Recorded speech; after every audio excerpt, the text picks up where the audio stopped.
we've just had, Manchester City was so dominant. Can you see anyone challenging them anytime soon? I think yes. I mean, I think it's been a fantastic year. The top 6 club has done amazingly well. But the wonderful thing about the Premiership is intangible, the uncertainty in the outcomes. And whilst Manchester City were wonderfully comprehensive, I think all the clubs around them, you know, Arsenal, Chelsea, Tottenham, Manchester United, they will invest considerably more funds.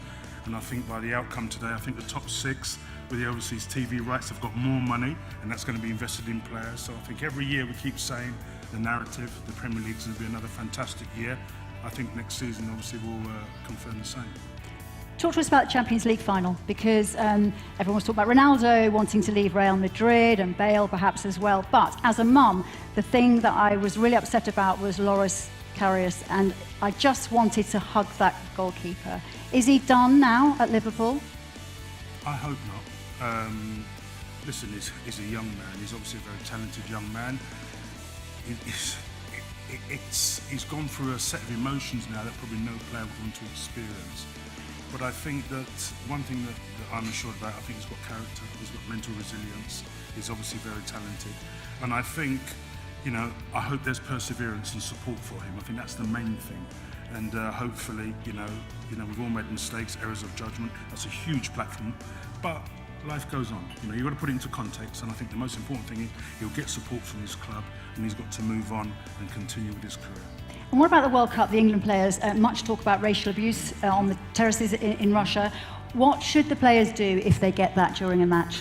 What have they been told to do? Well, I think there's a strict protocol. I think it's very important that the players adhere to that.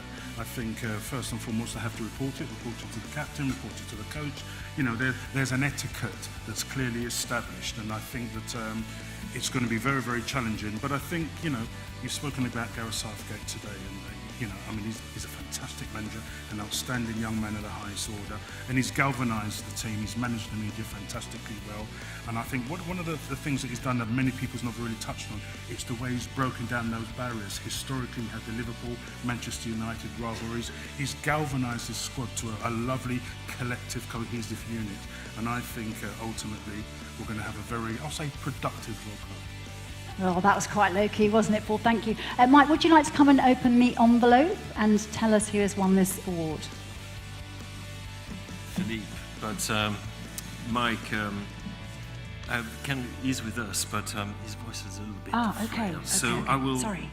I will deputise for Mike, and the winner of the Coutts Football Book of the Year is The Billionaires Club by James Montague.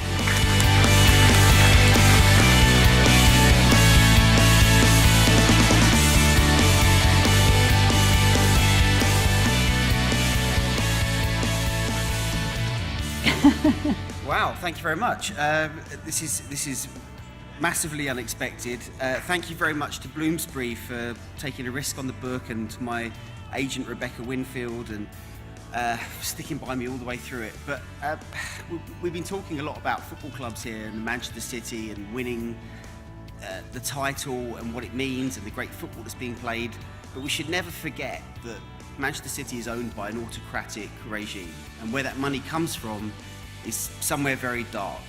And so I want to mainly thank the dozens of people that I've spoken to, workers in Bangladesh, activists who are exiled in London, the people whose backs this game is built on.